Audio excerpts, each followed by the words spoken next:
បាទជម្រាបសួរបាទបាញ់មិញនេះមានគ្រោះថ្នាក់ចរាចរណ៍មួយពេលវេលាដែលខ្ញុំថតបានគឺម៉ោង 5:18 នាទីល្ងាចនៅក្នុងថ្ងៃទី24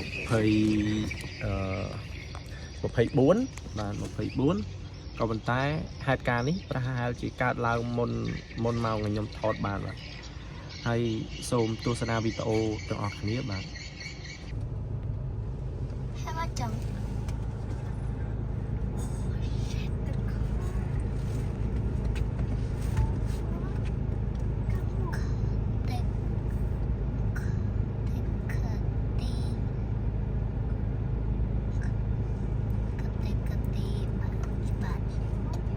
មិញ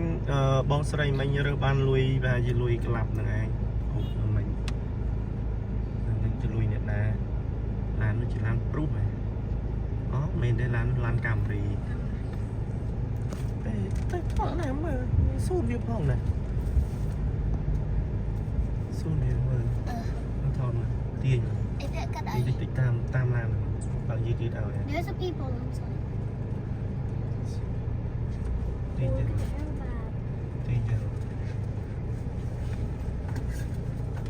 កាមេរី